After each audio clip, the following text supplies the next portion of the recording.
بسم اللہ الرحمن الرحیم۔ بسم اللہ الرحمن الرحیم۔ السلام علیکم عزیز طلبہ کرام، امید ہے آپ حضرات خیریت سے ہوں گے۔ آج ہمارا مبادیات الحدیث کا سبق نمبر 49 ہے، جس کا عنوان ہے علم حدیث بر صغیر میں دور سابق۔ بر صغیر میں جو علم حدیث کے اوپر کاوشیں ہوئی ہیں، ہم نے آسانی سے سمجھنے کے لیے ان کو 7 ادوار پر تقسیم کیا تھا، اور اس سبق سے آخری دور سابق کو ہم شروع کر رہے ہیں۔ آگے بڑھنے سے پہلے گزشتہ سبق کے خلاصے پر ایک نظر ڈالتے ہیں۔ ہم نے سابقہ سبق میں دور سادس پڑھا تھا، جس میں 47 محدثین کا تذکرہ ہوا تھا، جس کی تفصیل نیچے آپ کے سامنے آ رہی ہے۔ جیسا کہ سابقہ سبق کے اخیر میں گزرا تھا کہ 13ویں صدی ہجری میں بر صغیر میں ایک عظیم انقلاب برپا ہو گیا تھا کہ پہلے صورتحال یہ تھی کہ اہل ہند طلب علم کے لیے دمشق، بغداد اور حجاز کے اسفار کیا کرتے تھے، اور اب علم حدیث میں بر صغیر خود مختار ہو چکا تھا، اور اطراف عالم سے تشنگان علم بر صغیر کا رخ کر رہے تھے۔ چونکہ 13ویں صدی کے محدثین کا تذکرہ چل رہا تھا، تو پہلے ہم اس صدی کے بقیہ 17 سال کے محدثین کا تذکرہ کرتے ہیں، اور اس کے بعد 14ویں صدی ہجری کی طرف جائیں گے۔ سابقہ ترتیب کے مطابق پہلے حصے ہند ذکر کرتے ہیں، اور بعد میں حصے پاکستان کو ذکر کریں گے، اور ہم اختصار کے پیش نظر محدثین کے اسماء گرامی اور سنہائے وفات تحریر کر رہے ہیں۔ یہ چند محدثین آپ حضرات کے سامنے ہیں۔ تو اس سلائیڈ کے اندر یہ 8 محدثین کا تذکرہ ہے۔ اگلی سلائیڈ کی طرف چلتے ہیں۔ اس کے اندر دیکھیں بقیہ 8 محدثین کا تذکرہ آ رہا ہے۔ یہ محدثین کے نام ہیں اور ان کے سنہائے وفات ذکر کیے گئے ہیں۔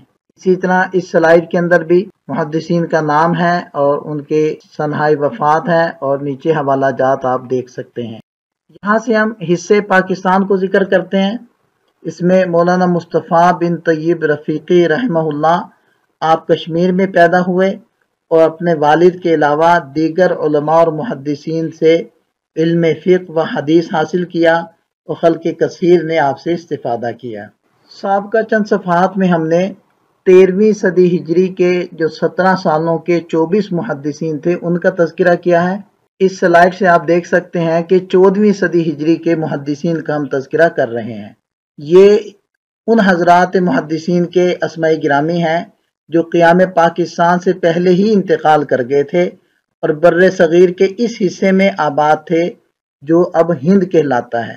ان میں بعض حضرات وہ بھی ہیں جو اپنے طبقات میں سرخیل، رؤساء اور قائدین کہلاتے تھے۔ ایسے حضرات میں شیخ الہند مولانا محمود حسن دیوبندی، مولانا انور شاہ کشمیری، مولانا اشرف علی تھانوی، مولانا احمد رضا خان بریلوی، نواب صدیق حسن خان اور سید نذیر حسین دہلوی شامل ہیں۔ قبل از قیام پاکستان بر صغیر کی خدمات حدیث کا یہ آخری دور تھا، اور سلسلہ شاہ ولی اللہ کے اجرا سے بر صغیر علم حدیث کے معاملے میں خود کفیل ہو گیا تھا۔ جیسے کہ یہ بات پہلے بھی آ چکی ہے کہ حضرت شاہ ولی اللہ رحمہ اللہ سے پہلے کے جو ادوار تھے، ان میں طالبان علم حدیث ممالک عربیہ کا سفر کیا کرتے تھے۔ حضرت شاہ ولی اللہ رحمہ اللہ کے بعد جب علم حدیث نے بر صغیر میں ترقی کی، تو حصول علم حدیث کے لیے لوگوں کو اسفار کی ضرورت نہ رہی۔ اس دور یعنی 1283 ہجری میں دیوبند کے مقام پر ایک عظیم درسگاہ، اور 1289 ہجری میں بریلی کے مقام پر علوم دینیہ کا ایک مدرسہ قائم ہوا۔ اس سے بر صغیر میں مدارس کے قیام کی ایک تحریک پیدا ہوئی، اور اس قسم کے دوسرے مدارس بھی بر صغیر میں قائم ہوئے۔ اس کا نتیجہ یہ نکلا کہ دور سابق میں جو علم حدیث کے اندر خود مختاری حاصل ہوئی تھی، اس میں ترقی اور استحکام پیدا ہوا۔ بر صغیر کے لیے علم حدیث میں یہ دور ترقی کہلا سکتا ہے، اور اسی دوران پاکستان معرض وجود میں آیا۔ آئندہ سبق میں انشاءاللہ پاکستان میں ہونے والی علم حدیث کی خدمات کا جائزہ لیا جائے گا۔ یہاں پر ہمارا سبق مکمل ہوتا ہے، اور سبق کے خلاصے کے اوپر ہم نظر ڈالتے ہیں۔ ہم نے دور سابق کا تذکرہ کیا، اس میں 98 محدثین کا ذکر ہوا ہے۔ 13ویں صدی ہجری کے 17 سالوں کے جو محدثین تھے ان کا تذکرہ ہوا، وہ 25 تھے، اور پھر 14ویں صدی ہجری کے 73 محدثین کا تذکرہ ہوا، اور ہم نے انتہائی اختصار کے ساتھ محدثین کے اسماء گرامی، ان کے سنہائی وفات، اس کو صرف دکھانے پر اکتفا کیا ہے تاکہ سبق طوالت کا شکار نہ ہو، اور ہم اختصار کے ساتھ آپ حضرات کے سامنے ان محدثین کا تذکرہ رکھ سکیں۔ ملتے ہیں نئے سبق کے ساتھ۔ اللہ تعالی ہم سب کا حامی و ناصر ہو، دعا میں یاد رکھیے گا۔ السلام علیکم۔